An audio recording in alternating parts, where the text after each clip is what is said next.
If you are a NEET aspirant and you are solving JEE advanced level questions for physics and chemistry और सोच रहे हो कि bio तो theory है, इतना डिफिकल्ट नहीं है, so I manage it later. If you are doing this, please I request you watch this video because I think तुम ना बहुत बड़ी मिस्टेक कर रहे हो अपनी प्रिपरेशन में अगर तुम ऐसा कर रहे हो तो. You know, after NEET 2025 paper और जो अभी जेई मेंस के पेपर हुए उसके बाद बहुत सारे स्टूडेंट्स ने अपनी जो है ना प्रिपरेशन स्ट्रैटेजी चेंज कर दे, which is fine, okay.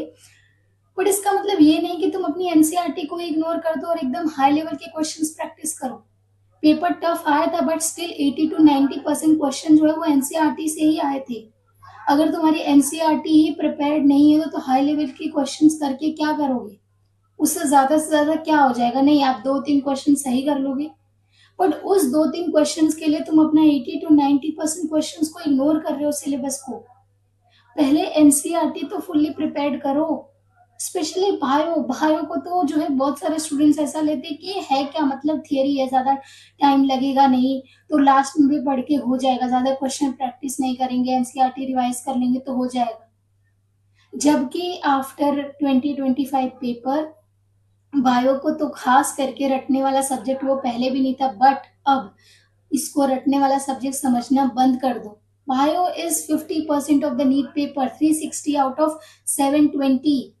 If you ignore biology you are ignoring half of your selection. Physics and chemistry can improve your rank, but biology decides whether you get selected or not. So please focus on it. Stop treating bio as an easy subject. Specially after 2025 paper bio को ना रटने वाला chapter subject समझना बंद करो, क्योंकि अब जो है ना तुम्हारी कॉन्सेप्चुअल अंडरस्टैंडिंग होनी बहुत जरूरी, क्योंकि अब जो क्वेश्चंस आएंगे, जिस टाइप के क्वेश्चंस आएंगे वो असर्शन रीजन टाइप क्वेश्चन होंगे, match the following, multiple statement based, जो क्या है पेपर को लेंथी बनाता है. अगर तुम्हारा कॉन्सेप्ट क्लियर नहीं होगा, ऑप्शंस भी ऐसे देंगे पेपर को टाइम कंज्यूमिंग बनाने के लिए, जो लगेगा कि आपके एक से ज्यादा जो है आंसर सही है. तो अगर आपकी कॉन्सेप्ट जो है क्लियर नहीं होगी ना तो आप क्वेश्चन को जल्दी सॉल्व नहीं कर पाओगे.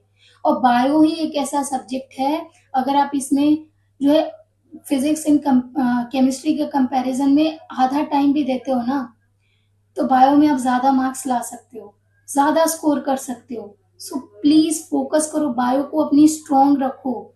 वीक बायोलॉजी कभी भी जो है ना आप सिलेक्शन नहीं ले पाओगे अगर आपकी बायो वीक होगी तो. फिजिक्स एंड केमिस्ट्री बहुत अच्छी करके क्या करोगे जब बायो ही आपकी स्ट्रॉन्ग नहीं हो पाएगी. सो प्लीज बायो पे फोकस करो, उसको अच्छे से पढ़ो, कॉन्सेप्ट क्लियर करो. अभी जैसे आप टेस्ट सीरीज भी ज्वाइन कर सकते हो, जो अच्छे टेस्ट सीरीज हैं, और फिर क्वेश्चन प्रैक्टिस करो इस तरह के जैसे 2025 में आए थे, ताकि अगर आपको प्रैक्टिस रहेगी तो उस टाइम पे जब आपका एग्जाम होगा, मेन एग्जाम, उसमें ज्यादा टाइम नहीं लगेगा, आपको आदत होगी वैसे क्वेश्चंस की. और बायो में टाइम बचा लोगे, जल्दी सॉल्व कर लोगे, तो वो टाइम आप फिजिक्स एंड केमिस्ट्री को दे सकते हो. एंड आफ्टर बायो केमिस्ट्री जो है फिजिक्स से ज्यादा स्कोरिंग है, स्पेशली इनऑर्गेनिक ले लो, ऑर्गेनिक ले लो, ठीक है, देन फिजिकल एंड फिजिक्स, ठीक है. तो अपनी बायो को स्ट्रॉन्ग करो, और केमिस्ट्री भी आप स्ट्रॉन्ग कर लेते हो ना तो चांसेस तो वैसे ही आपके बढ़ जाते हैं सिलेक्शन के. तो पूरा एकदम 100% है ना वो फिजिक्स पे ही मत दे दो. बायो 50% है, इसको माइंड में रखो प्लीज. इग्नोर मत करो थियरी समझ के, क्योंकि अब रटने से तुम्हारा सिलेक्शन नहीं होगा. तो जो भी लोग इसको थियरी समझ के लाइटली ले रहे हैं ना, प्लीज बंद कर दो, वरना बाद में रिग्रेट करोगे कि काश बायो को स्ट्रॉन्ग कर लिया होता तो आज सिलेक्शन के चांसेस होते. जो तुम फिजिक्स में हाई लेवल के क्वेश्चंस करके 2-3 क्वेश्चन करोगे, कितने 12-13 मार्क्स, 15 मार्क्स, 20 मार्क्स बढ़ा लोगे. वही तुम बायो में एफर्ट दे लोगे ना तो तुम इजिली 360 नहीं तो 350 प्लस तो ला ही दोगे. एक दो क्वेश्चंस के सिली मिस्टेक्स भी समझ लो तुम.